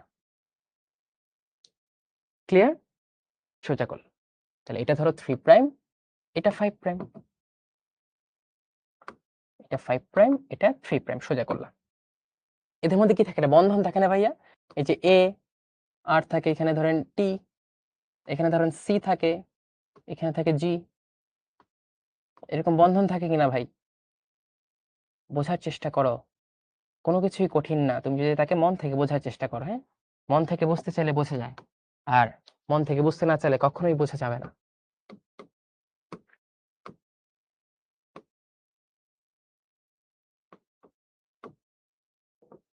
তাই না? এরকম তো কাহিনী, বন্ধন। আচ্ছা। তার মানে তুমি এটা কপি করবা। এই সুতাটাকেও কপি করবা, এই সুতাটাকেও কপি করবা। ঠিক আছে? এখন কি হবে কাহিনী? কাহিনী কিছুই না। কাহিনী হচ্ছে, তুমি যদি এইটার মতো আরেকটা বানাইতে চাও, ধরো এটাকে আলাদা করে এখানে নিয়ে আসলাম বোঝার জন্য, এটাকে আলাদা করে নিয়ে আসলাম, শুধু এই সুতাটাকে আলাদা করে নিয়ে আসলাম এখানে। ঠিক আছে? কি থাকবে? A C T G, A C T G. তাহলে এই যে দেখো, এই সুতাটাকে আলাদা করে এখানে নিয়ে আসার পর তুমি যদি তুমি যদি কি করতে চাও, এইটার মতো আরেকটা কপি বানাইতে চাও, তাহলে কি করতে হবে? এখানে একটা সুতা লাগাইতে হবে, এটার মধ্যে এর সাথে এখানে টি লাগাইতে হবে। কি লাগাইতে হবে? টি লাগাইতে হবে। এখানে সি এর সাথে জি লাগাইতে হবে। টি এর সাথে এ লাগাইতে হবে, সি এর সাথে বা জি এর সাথে সি লাগাইতে হবে। তাহলে খেয়াল করো, এই যে একটা মেইন ডিএনএ তোমার ছিল, এটা থেকে একটা সুতাকে আলাদা তুমি করলা, আলাদা করে এর সাথে তার পরিপূরক বা উল্টা সুতা তুমি বানাইলা, বানায় কি করলা, একটা ডিএনএ কপি বানায় ফেললা। এই যে তোমার ডিএনএ কপি নাম্বার 1, এটা হচ্ছে কি DNA copy number 1, DNA copy number 1। ঠিক একইভাবে তুমি একটু কল্পনা করো, এই সুতাটাকে তুমি আলাদা করেছো, এই সুতাটাকে এখানে তুমি আলাদা করেছো, আলাদা করার কি থাকলো 5 প্রাইম 3 প্রাইম, এখানে আছে কি টি, এখানে আছে জি, এখানে আছে এ, এখানে আছে C, T G A C, হলো না? এখন তুমি যদি এই সুতাটাকে বা এই অংশটাকে আরেকটা কমপ্লিট ডিএনএ তে রূপান্তর করতে চাও, তোমাকে কি করতে হবে, এখানে আরেকটা সুতা বানাইতে হবে। আর আমরা জানি ডিএনএ সুতাগুলা কি একে অপরের উল্টা হয়, তার মানে এখানে তোমার একটা উল্টা সুতা বানাইতে হবে। তাই এখানে টি এর বদলে থাকবে এ, সি এর সাথে থাকবে কি উল্টা জি, এ এর বদলে থাকবে টি, আর সি এর সাথে উল্টা থাকবে জি। তাহলে এখানে কি পাইলা, এ পাইলা, সি পাইলা, টি পাইলা, জি পাইলা। তাহলে খেয়াল করে দেখো ভাই, এই যে তোমার একটা ডিএনএ ছিল, এটাকে তুমি কয়লা মুক্ত বা কয়েল মুক্ত করলা, পেঁচানো মুক্ত করলা। এই ডিএনএ থেকে তুমি এই যে একটা ডিএনএ পাইলা, দুইটা ডিএনএ পাইলা। খেয়াল করো, এইটার হুবহুব কপি এই দুইটা না, কি না? Yes or no, please let me no.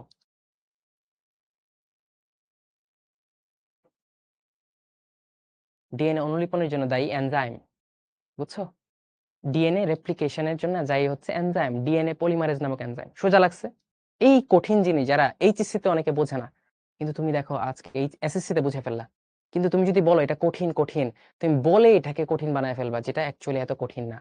So জ্ঞান আহরণ বোঝার চোখ লাগবে, মন লাগবে, আদারওয়াইজ তুমি সবসময় আস্থা করেই পড়ে থাকবা। আচ্ছা তোমাকে একটা কথা বলি, বলো তো, এটা কথার উত্তর সবাই আমাকে দাও। সিম্পল কথা, তোমাকে ধরো কেউ পাত্তা দিচ্ছে না, তোমাকে ছোট করছে যে ধরে এই কাজটা পারবে না, তখন তোমার কেমন লাগে বলো তো?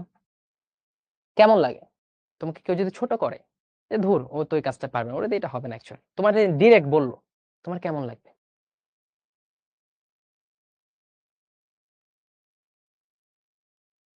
কেমন লাগবে? ভালো লাগে না। কিন্তু তোমার কি মনে হয়, তুমি গভীর ভাবে একটু ভাবো তো, তুমি প্রত্যেক দিন এই কথাটা নিজেকে বলছো না, ডিরেক্টলি বা ইনডিরেক্টলি, ভয় পেয়ে যুধু এটা তো আমি পারবো না, এটা তুমি ভুলে যাবো, এটা কেমনে আমি বুঝবো, হাই হাই এটা তো আমার মাথায় ভেতরে ঢুকবেই না, এটা তো অনেক কঠিন। তার মানে ইনডিরেক্টলি তুমি বারবার এই কথাটা তোমাকে বলছো না, তুমি তোমার কপিকে বলছো এই তুই পারবি না, এটা তুমি বারবার নিজেকে এটা বলতেছো যে তুই পারবি না, তোর দ্বারা হবে না।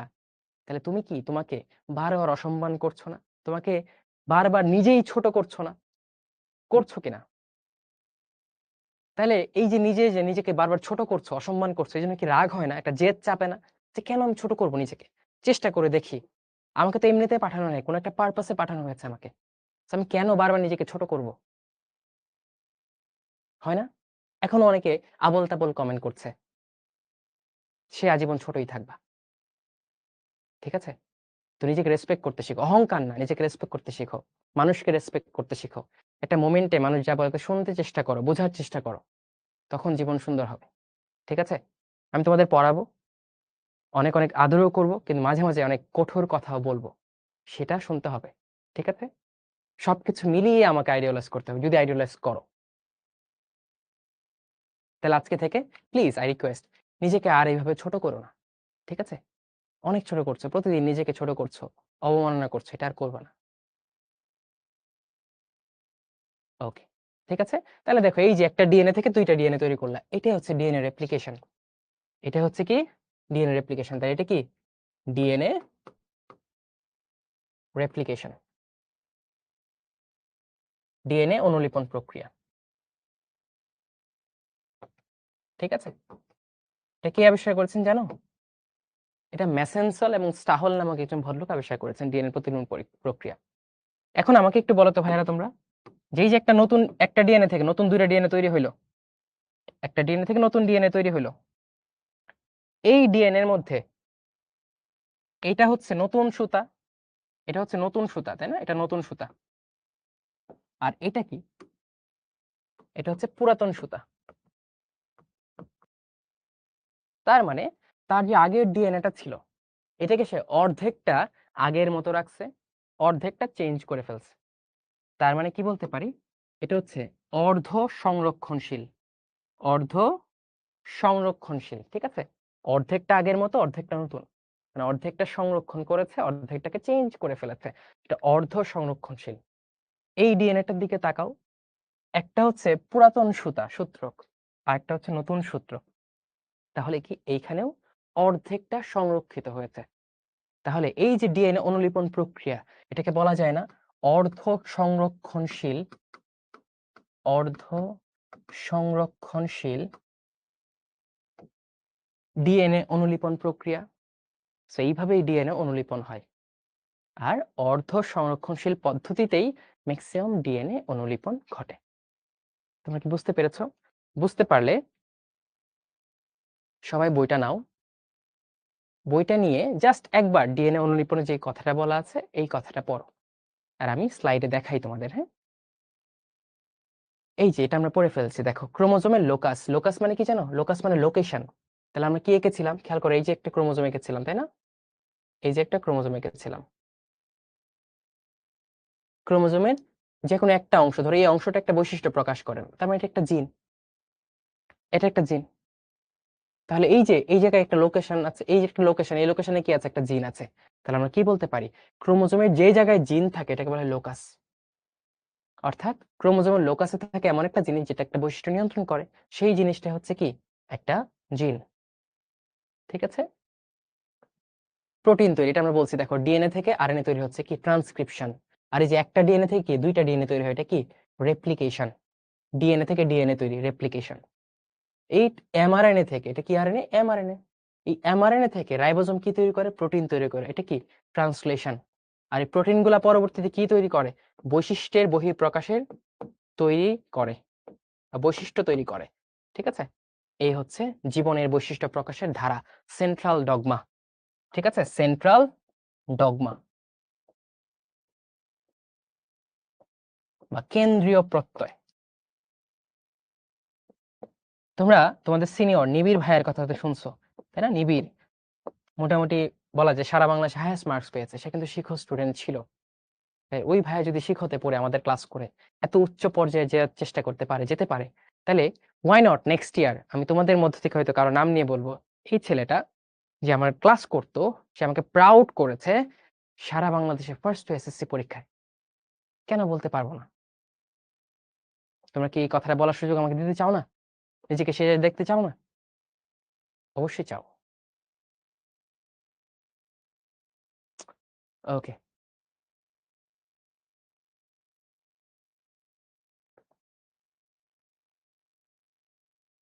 একজন বলছে ভাই মাত্র আসলাম, ঠিক আছে তাহলে এখন ক্লাস কন্টিনিউ করো, বাট ক্লাসের শেষেই ক্লাসটা দেখে ফেলবা, তারা নেই, হয়ে যাবে।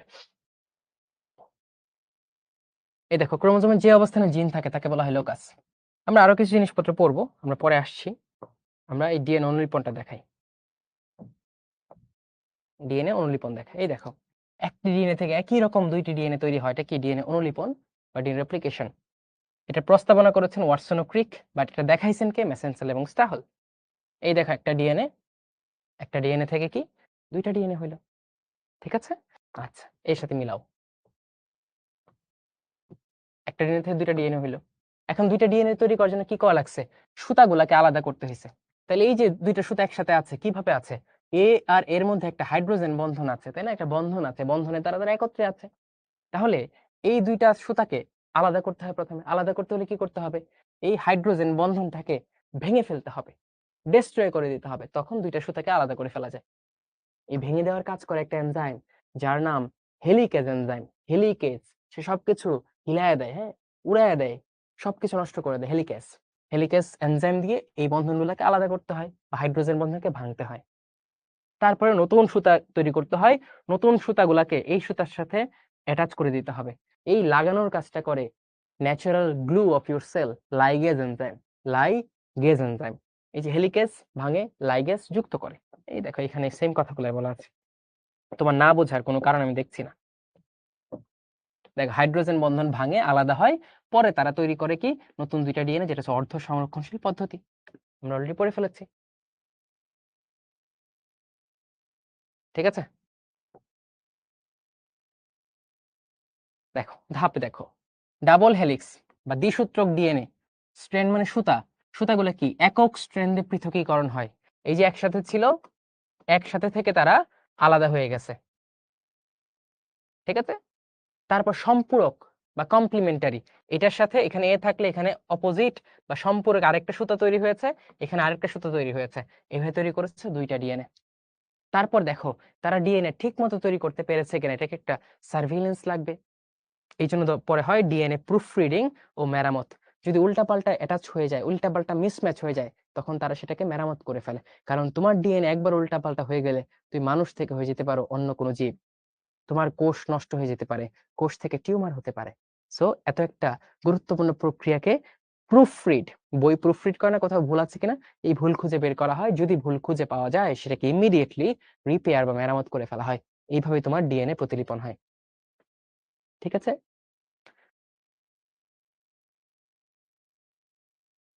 এটা তোমরা পারো। এ ও জি তে প্রয়োজন হয় টি এবং 2টি হাইড্রোজেন বন্ধন। এটা কি লিখছে? আচ্ছা, এ এর সাথে টি যুক্ত হওয়ার সময় কি 2টা হাইড্রোজেন বন্ধন লাগে, আর জি এর সাথে সি যুক্ত হওয়ার সময় 3টা হাইড্রোজেন বন্ধন লাগে। এটাই বুঝাইছে আর কি, হ্যাঁ, নাথিং এলস। আচ্ছা, এখন আমরা আরেকটা গল্প পড়ি। আরেকটা গল্প হচ্ছে এই দুইটা শব্দের গল্প, অ্যালিল এবং জিন। এই দুটো জিনিস কি ভাইয়া? এই দুটো জিনিস কি? খুব ভালো করে খেয়াল করো। আই হোপ যে অ্যালিল বানানটা আমি ঠিক লিখছি।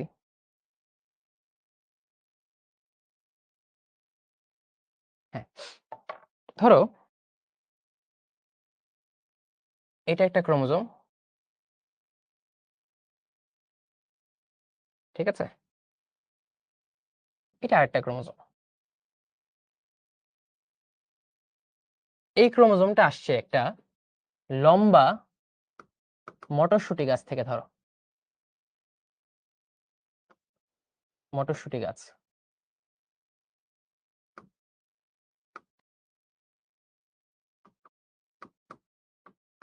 ঠিক আছে?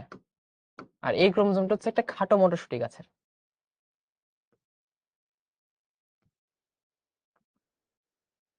খাটো মটরশুঁটি গাছের, ঠিক আছে? তার মানে এই গাছের যে ক্রোমোজোম গুলো আছে, ওই ক্রোমোজোমের মধ্যে যে বৈশিষ্ট্য সেটা হচ্ছে লম্বা হওয়ার বৈশিষ্ট্য আছে। এই গাছে যে বৈশিষ্ট্যটা আছে সেটা হচ্ছে এমন একটা ক্রোমোজোমের বৈশিষ্ট্য যেটা ক্রোমোজোমের মধ্যে খাটো হওয়ার বৈশিষ্ট্য আছে। ঠিক আছে? ওকে। তার মানে ধরো এই গাছের একটা ক্রোমোজোম, এটা এই ক্রোমোজোমের এই জায়গাটা তাকে লম্বা হওয়ার বা টল হওয়ার বৈশিষ্ট্য প্রকাশ করায়। তার মানে এটা হচ্ছে একটা টি জিন। টি জিন, ঠিক আছে? আবার এই খাটো গাছের এই জায়গায় লম্বা হওয়ার বৈশিষ্ট্যই আছে, কিন্তু এই লম্বা হওয়ার বৈশিষ্ট্যটা ঠিক মতো কাজ করতে পারে না। তাহলে বৈশিষ্ট্যটা হচ্ছে কর্মহীন একটা বৈশিষ্ট্য, যেটা হচ্ছে তোমার এটাকে খাটো করে দেয়। মানে খাটো হওয়ার বৈশিষ্ট্য আছে। সো এটাকে বলতে পারো স্মল টি। কি বলতে পারো? Small tea. এটা লম্বা তাই বড়, ক্যাপিটাল টি, এটা স্মল টি। আচ্ছা, তার মানে খেয়াল করো এই যে ক্রোমোজোমের এই অংশটা, এটাও কিন্তু একটা বৈশিষ্ট্য নিয়ন্ত্রণকারী অংশ, যে খাটো হবে নাকি লম্বা হবে।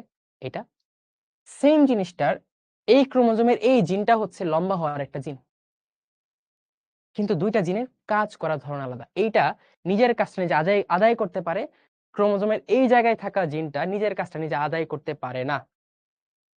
তাহলে খেয়াল করো দুইটা সেম টাইপের জিনিস আছে না? এই দুইটা জিন কিন্তু সেম টাইপের।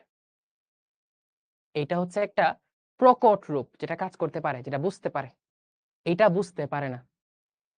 এই যে জিনগুলার দুইটা ডিফারেন্ট রূপ, এদেরকে বলা হয় একে অপরের অ্যালিল। তার মানে এই জিনের অংশে বা ক্রোমোজোমের এই অংশটার বা এই জিনের দুইটা রূপ আছে। একটা হচ্ছে ক্যাপিটাল টি রূপ, একটা হচ্ছে স্মল টি রূপ। তার মানে দুইটা অ্যালিল আছে। একটা হচ্ছে টি অ্যালিল, একটা হচ্ছে স্মল টি অ্যালিল। আরো সহজ করে বুঝিয়ে দিই। ধরো আমি একটা গান লিখলাম, হ্যাঁ, সেটা হচ্ছে তোমরা এসএসসি তে জিপিএ 5 পাইলা, তোমাদের সেলিব্রেশনের জন্য আমি একটা গান লিখলাম। এখন এই গানটা, গান দেখো সেম কথা, কথা কিন্তু সেম। একবার গাইলো ধরো শাহির ভাই, একবার গাইলো ধরো এনাম ভাই, তাহলে গানের কথা কিন্তু সেম, কিন্তু দুইটা গান কি শুনতে সেম লাগবে? লাগবে না। শাহির ভাই যখন গাবে তখন একটু চিকন চিকন কণ্ঠ হবে, তাই না? এনাম ভাই যখন গাবে তখন একটু মোটা মোটা কণ্ঠ হবে, মানে ডিফারেন্ট হবে গান দুইটা, কিন্তু গানের কথা তো সেম। এই যে গান, গানের কথা, এটা হচ্ছে একটা জিন। এই গানটাকে শাহির ভাই একভাবে গাইলো গাইলো, এনাম ভাই আরেক ভাবে গাইলো। এই শাহির ভাইয়ের গানটা হলো একটা এলিল, এনাম ভাইয়ের গাওয়া গানটা হলো আরেকটা এলিল। সো এই যে একটা গানের কথা সেম, কিন্তু গায়কের পরিবর্তনের কারণে গানটা ভিন্ন ভিন্ন শোনায়, এটা হচ্ছে এলিল। তাহলে এইটাও দেখো বৈশিষ্ট্য নির্ধারণকারী একটা অংশ, একটা জিন, লম্বা হওয়ার জিন, এইটাও হচ্ছে লম্বা হওয়ার জিন, কিন্তু তাদের বৈশিষ্ট্য প্রকাশের ধরন আলাদা। এই যে আলাদা ধরনের যে জিনিসটা, এটা হচ্ছে অ্যালিল। তোমরা কি এখন জিন এবং অ্যালিলের মধ্যে পার্থক্যটা বুঝেছো? এটা কঠিন জিনিস, আমি তোমাদের বোঝানোর চেষ্টা করলাম। একই জিনের বিভিন্ন রূপ হচ্ছে অ্যালিল, একই জিনের বিভিন্ন রূপ হচ্ছে অ্যালিল। বুঝছো? এনাম ভাই এবং শাহির ভাইকে গায়ক বানিয়ে দিলাম।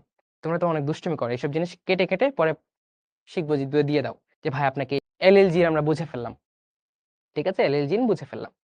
এখন যে অ্যালিলটা তার বৈশিষ্ট্য প্রকাশ করতে পারে সেটা হচ্ছে প্রকট অ্যালিল, যেটা বৈশিষ্ট্য প্রকাশ করতে পারে না সেটা হচ্ছে কি প্রচ্ছন্ন অ্যালিল বা রিসেসিভ অ্যালিল। ঠিক আছে, প্রকট অ্যালিল থাকা মানে ওই বৈশিষ্ট্য প্রকাশ পাবেই, আর প্রচ্ছন্ন অ্যালিল মানে ওই বৈশিষ্ট্য প্রকাশ পাবে না। অর্থাৎ ধরো এই যে এই লম্বা মটরশুঁটি আর খাটো মটরশুঁটি গাছের মধ্যে যদি ক্রস করা হয়, প্রজনন করানো হয়, তখন যদি নতুন যে উদ্ভিদটা হয় তার মধ্যে একটা ক্রোমোজোম থাকবে এই লম্বা থেকে আসে, মানে বাপ থেকে আসে, একটা হচ্ছে খাটো থেকে আসে, মা থেকে আসে, এরকম থাকবে, তাই না? সো তার যদি জিনের ক্যারেক্টারিস্টিক হয় এরকম ক্যাপিটাল টি স্মল টি, তাহলে সেটা কি হবে? সেটা হচ্ছে এই যে ক্যাপিটাল টি থাকার কারণে, প্রকট এলিল থাকার কারণে বৈশিষ্ট্য প্রকাশ পাবে, অর্থাৎ লম্বা হবে, এটা হচ্ছে লম্বা। বা সেই গাছটা যদি এমন হয় দুইটাই থাকে টি, তাহলে হবে খাটো। আর যদি দুইটাই টি ক্যাপিটাল টি থাকে সেটা হবে আরো লম্বা। এগুলো পরে পড়বা, জেনেটিক্সে আরো পড়বা, কোনো সমস্যা নেই। বাট এখানে জিন এবং অ্যালিল এই জিনিসগুলো বুঝতে হবে। আমরা বুঝে ফেলছি। এখন হচ্ছে ডিএনএ টেস্ট, এটা দেখি ডিএনএ টেস্ট। ঠিক আছে, এই যে চোর ধরে সিআইডি তে, বা কার অ্যাকচুয়ালি বাবা কে, সেক্ষেত্রে এই পিতৃত্ব নির্ধারণ করা হয়। ঠিক আছে, এটা কিভাবে করা হয়? ডিএনএ টেস্টের মাধ্যমে।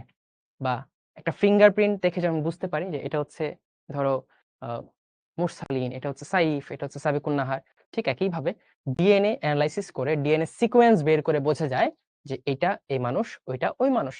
প্রত্যেকটা মানুষের ডিএনএ সিকোয়েন্স আলাদা। দেখছো, এত কোটি কোটি মানুষ, কিন্তু প্রত্যেকটা মানুষের কি ডিএনএ সিকোয়েন্স আলাদা। ঠিক আছে, এখন কি কি কাহিনী হয় তোমার একটা সিনারিও দিই।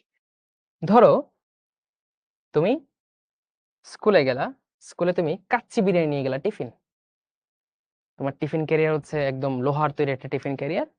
তুমি ওয়াশরুমে গিয়েছো, এসে দেখো তোমার কাচ্চি বিরিয়ানিটা কেউ যেন একজন খেয়ে ফেলছে। তুমি তো হতাশ, তুমি ওরে জিজ্ঞেস করো, ওরে জিজ্ঞেস করো, কেউ তো স্বীকার করে না। ঠিক আছে, আচ্ছা, এখন তুমি দেখলে হঠাৎ করে তোমার যেহেতু স্টিলের টিফিন ক্যারিয়ার ছিল, ওর একটা জায়গায় খোঁচা লেগে একটু রক্ত জমাট বেঁধে আছে, অর্থাৎ যে চোর চুরিটা করছে তার রক্ত এখানে লেগে আছে। তুমি কি করলা? সেই রক্তটা নিয়ে ল্যাবে দিলা। রক্তের মধ্যে কি আছে? ধর এটা রক্ত, রক্তের মধ্যে কি আছে? রক্তকণিকা আছে না, রক্তের কোষ আছে না? ওই কোষ কোষ যেহেতু আমরা বলছি, এর মধ্যে ডিএনএ আছে না? আছে। তুমি ডিএনএ ল্যাবরেটরিতে ওই ডিএনএটা দিলা। আমরা কি দেখিয়েছি? ডিএনএ কে যদি আমি জুম করি তাহলে আমি কি দেখবো? কিছু কোড দেখবো, তাই না? এ সি জি টি এরকম কিছু অনেক অনেক কোড আমরা দেখতে পাবো, অনেক অনেক কোড আমরা দেখতে পাবো। আচ্ছা, অনেক অনেক কোড দেখতে পাবো, রাইট? ওই কোডগুলা তুমি একত্রে একটা জায়গায় সাজাইলা, যে এই কোডটা হচ্ছে এই, ধরো ডিএনএ তুমি এটা পাইলা, এই রক্ত থেকে এই ডিএনএটা পাইলা। এই ডিএনএটাকে তুমি কোডিং করবা। কিভাবে করবা? একটা ফিল্ম নিলা, একটা ফিল্ম নিলা, ঠিক আছে, ফিল্ম। এই ফিল্মে এই পাশে ধরো ধনাত্মক অংশ, এই পাশে ঋণাত্মক অংশ, এই একটা তুমি দিলা এখানে, এখানে ডিএনএ এর সলিউশনটা, দ্রবণটা বানিয়ে এখানে ডিএনএ দ্রবণটা দিলা, এটা হচ্ছে ডিএনএ দ্রবণ। ঠিক আছে, ডিএনএ দ্রবণ। এখন আমারে বলো ডিএনএ তে কি আছে? এ সি টি এগুলো আছে, এগুলা কি? ক্ষার। এগুলা কি? ক্ষার। আবার আছে ফসফরিক অ্যাসিড, ফসফেট। তাহলে ভাই ডিএনএ তে ক্ষারও আছে, ফসফরিক অ্যাসিড আছে। ডিএনএ অ্যাকচুয়ালি কি মাথায় রাখতে হবে, ডিএনএ খেয়াল করো, ডিঅক্সিরাইবোনিউক্লিক অ্যাসিড। ডিএনএ হচ্ছে একটা অম্লীয় পদার্থ, অম্লীয় পদার্থ। যেহেতু রাসায়নিক পদার্থ তার মধ্যে একটা চার্জের ব্যাপার স্যাপার আছে, চার্জের ব্যাপার স্যাপার আছে। আচ্ছা, এই ডিএনএ এর এই অংশ ধরে একটা বৈশিষ্ট্য প্রকাশ করে, আবার এই অংশটা ধরে আরেকটা বৈশিষ্ট্য প্রকাশ করে। তার মানে এখানে একটা সিকোয়েন্স আছে, এখানে একটা সিকোয়েন্স আছে। এটা যেহেতু ছোট এলাকা, সিকোয়েন্সটা কম, ধরো এখানে 3টা নাইট্রোজেনাস ক্ষার আছে, আবার এখানে সিকোয়েন্স আছে 5টা নাইট্রোজেনাস ক্ষার।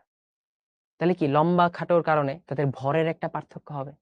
সো এখানে যখন তুমি ইলেকট্রিক কানেকশন দিবা, কানেকশন দেওয়ার পর তুমি দেখলা এই ডিএনএ এর অংশগুলা এরকম এরকম করে, যে বারকোড থাকে না, দেখবা বিভিন্ন প্রোডাক্টের গায়ে বারকোড থাকে, স্ক্যান করে নাম দেখা যায়, এই দেখা যায়, সেই দেখা যায়। এই বারকোডের মতো করে তারা নিজেদের এলাকা এলাকা ভেদ করে এইভাবে সেজে গেছে একসাথে। তাহলে কি তুমি ডিএনএ থেকে টোটাল তার ডিএনএ এর একটা নীল নকশা পাওয়া গেল। আচ্ছা, এরকম এরকম নীল নকশা থাকবে। এখন তোমার সাসপেক্ট আছে 3 জন। 3 জনের মধ্যে তুমি ধরো তোমার বন্ধু ফাহিম, ফাহিমের রক্ত স্যাম্পল নিলা, তার ডিএনএটা ফিঙ্গারপ্রিন্টিং করলা, ফিঙ্গারপ্রিন্টিং করে দেখলা তার ডিএনএ ফিঙ্গারপ্রিন্টিং হচ্ছে এরকম, ঠিক আছে, এরকম হয়েছে। তুমি তোমার বন্ধু আশিকেরটা নিলা রক্ত, নিয়ে তুমি দেখলা তার ফিঙ্গারপ্রিন্টিং হয়েছে এরকম,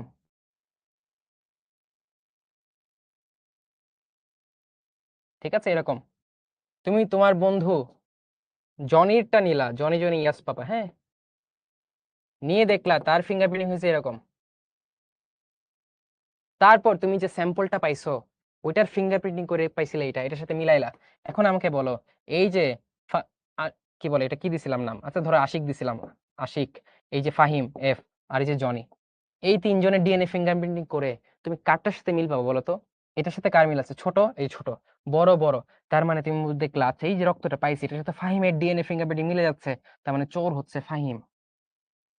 এইভাবে তুমি ডিএনএ ফিঙ্গারপ্রিন্টিং করো ইলেকট্রোফোরেসিসের মাধ্যমে। একটা জেল বানানো হয়, ঠিক আছে, আর একটা যে পেপারে দেওয়া হয় সেটা হচ্ছে নাইট্রোসেলুলোজ পেপার। এই হচ্ছে তোমার ডিএনএ ফিঙ্গারপ্রিন্টিং। তাহলে কি চোর ধরা গেল না? চোর ধরা শিখলাম না আমরা? এটা হচ্ছে বেসিক জিনিস, ঠিক আছে, শিখলাম মনে হয়েছে? ক্লিয়ার? এইভাবে ওই যে সিআইডি তে তারা এগুলা বের করে, বুঝছো? পানি বিয়োজন কি? পানি ভেঙে যাওয়া, এই যে পানি ভাঙে, H2O ভেঙে H+ ও OH- এ রূপান্তরিত হয়, এটাকে হচ্ছে পানির বিয়োজন, ঠিক আছে।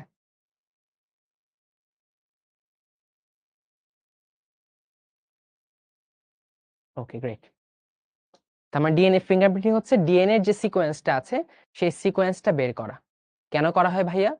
ডিএনএ এর সাথে সিকোয়েন্স মিলিয়ে চোর শনাক্ত করা, অপরাধী শনাক্ত করা, পিতৃত্ব শনাক্ত করা বা পিতা শনাক্ত করা ইত্যাদি কাজে ডিএনএ ফিঙ্গারপ্রিন্টিং কাজে লাগে।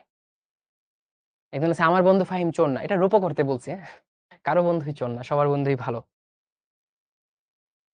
এই দেখো, দেখছো, নমুনা সংগ্রহ করলা, ওই যে রক্ত, ভিকটিমের ডিএনএ প্রোফাইল করলা, ঠিক আছে, এবং প্রোফাইলটা ম্যাচ করে দেখলা, শেষ।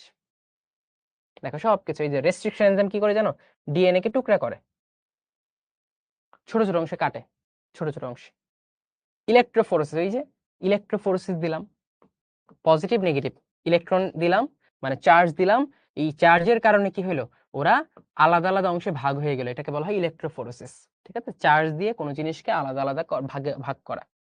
তারপর একটা কাগজের মধ্যে কিন্তু একটা গ্রাফের মতো জিনিস পাইলা, তাই না? গ্রাফের মতো একটা জিনিস পাইলা, যেটা ব্যান্ড বা বর্ণালীর মতো জিনিস পাইলা, ওই বর্ণালীর জিনিসটার সাথে তুমি তুলনা করলা, এ হচ্ছে কাহিনী। এটা একটা মনে হয় ভিডিও, তোমরা ডিএনএ ফিঙ্গারপ্রিন্টিং ভিডিও সার্চ দিয়ে অনেক অনেক ভিডিও পাবা, ক্লাসে ভিডিও না দেখাইলাম, বা আমাদের এনিমেটেড লেসনটা আছে, ঠিক আছে, তোমরা এখানে যাবা, আমাদের যে এনিমেটেড লেসন পোর্শনটা আছে সেখান থেকে এনিমেটেড পোর্শনটা দেখে নিবা, খুবই খুবই চমৎকার ভাবে বোঝানো আছে। আর ডিএনএ কে কাটতে কোন এনজাইম ব্যবহৃত হয় বলো তো? এটা একটু বলো আমাকে, ডিএনএ কে কাটতে কোন এনজাইম ব্যবহৃত হয়? একটু আগে আমরা বললাম।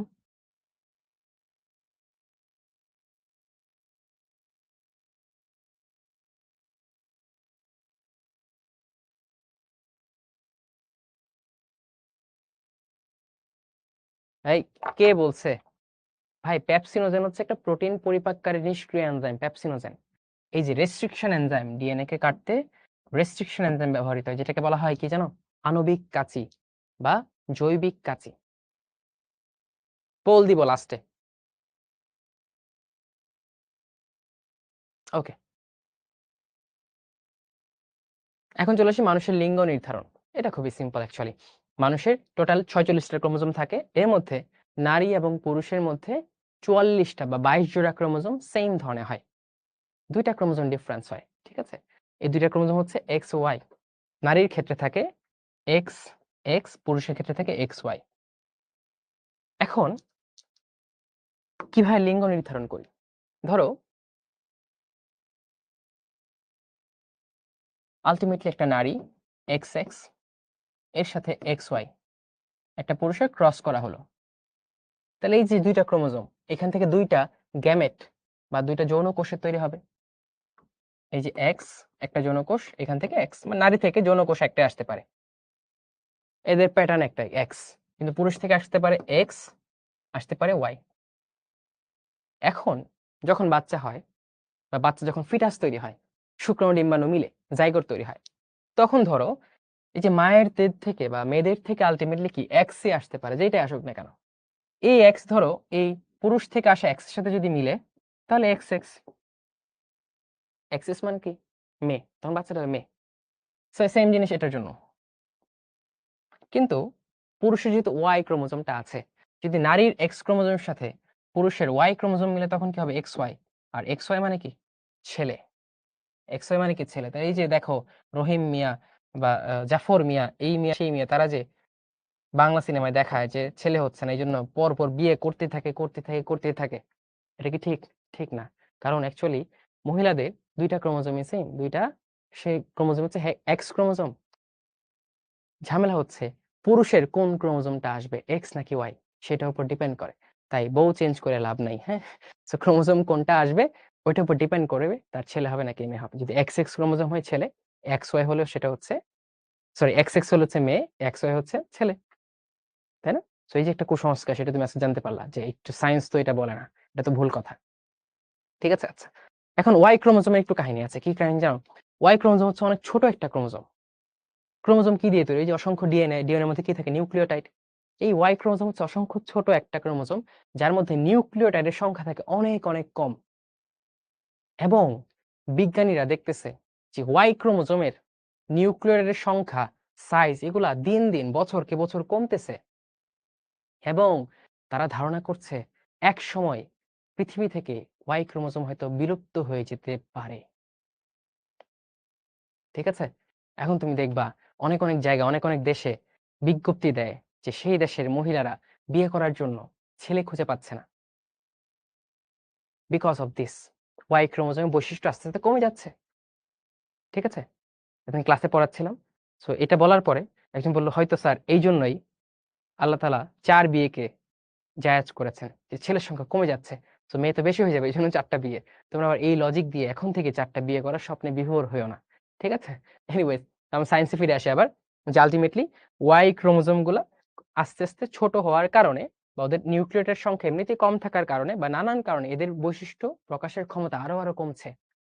বুঝছো? এবং বিজ্ঞানীরা কি ফিয়ারফুল যে এক সময় না ওয়াই ক্রোমোজোম বিলুপ্ত হয়ে যায় পৃথিবী থেকে। এটা অনেক কারণ আছে। এই তুমি সারাদিন ফোন চাপো, হ্যাঁ? এটা রেডিয়েশন। সারাদিন ফোন পকেটে নিয়ে ঘোরো। ঠিক আছে? তুমি যখন বসো তখন তোমার ল্যাপ বা কোলের মধ্যে ল্যাপটপ নিয়ে রাখো। এই যে এগুলো রেডিয়েশন, এগুলো কিন্তু তোমার ওয়াই ক্রোমোজোম বা ক্রোমোজোমাল অ্যাবনরমালিটি ক্রিয়েট করে। ঠিক আছে? সেক্সুয়ালি এটা একটা ব্যাড ইমপ্যাক্ট ক্রিয়েট করে। সো এগুলো থেকে দূরে থাকতে হবে, চেষ্টা করতে হবে, হ্যাঁ? ওকে। সো আমরা এটা পড়লাম। দেখো অটোজোমের কাজ কি? অটোজোমের কাজ শারীরবৃত্তীয় কাজ করা, ভ্রূণের গঠন করা, দেহ গঠন করা, দেহকোষ তৈরি, তোমরা পড়েছো। Somatic sell, দেহকোষ। আর এই যে সেক্স ক্রোমোজোমের কাজ কি? বেসিক্যালি লিঙ্গ নির্ধারণ করা, এক্স এবং ওয়াই। এটা আমরা পড়ে ফেলেছি, ডান। আচ্ছা এটা পোল দেই, অটোজোমে অংশগ্রহণ করে কোনটা? দাঁড়াও, পোল দেওয়ার জন্য আমাকে একজনকে ডেকে নিতে হবে। মেহেদী।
ওকে, পোল ক্লোজ করে দেই। অটোজোম দেহ গঠন, ভ্রূণ গঠনে হেল্প করে। আর লিঙ্গ নির্ধারণে কাজ করবে কে? সেক্স ক্রোমোজোম, এক্স এবং ওয়াই।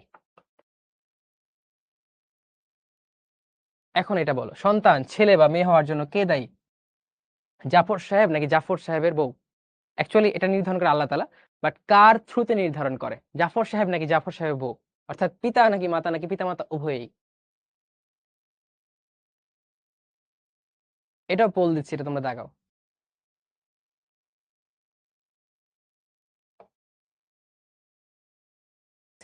ডিএনএ রেপ্লিকেশন কেন অর্ধ সংরক্ষণশীল বলা হয়? পুরাতন থাকে, আরেকটা সূত্রক নতুন ভাবে তৈরি হয়। ঠিক আছে। ডিএনএ টেস্ট করা হয় কেন? অপরাধী শনাক্তকরণ, পিতৃত্ব নির্ধারণ ইত্যাদির জন্য। ডিএনএ ফিঙ্গারপ্রিন্টিং এর কাজ মানে দুইটা সেম জিনিস। মৃত ব্যক্তি শনাক্তকরণের প্রক্রিয়া কোনটা? মৃত ব্যক্তি শনাক্তকরণের প্রক্রিয়া হচ্ছে ডিএনএ ফিঙ্গারপ্রিন্টিং করে মৃত ব্যক্তি শনাক্তকরণ করা হয়। ডিএনএ ফিঙ্গারপ্রিন্টের প্রক্রিয়া আমরা ফ্লোচার্ট আকারে দেখিয়েছি। ঠিক আছে। ওকে, তারপরে দেখো এগুলো সব জিনিস সেম আমরা পড়েছি। এগুলা কোনো কিছুই তোমার পড়ার বাইরে না। স্যার একটু পরামর্শ চাই। কি নিয়ে পরামর্শ সুমাইয়া না সুরাইয়া?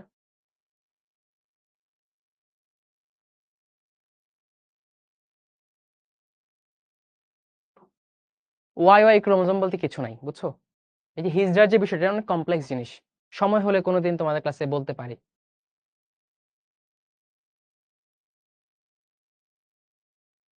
অটোজোম মানে অটো হচ্ছে সেম জিনিস, নারীতেও সেম পুরুষেও সেম, ওরা হচ্ছে অটোজোম।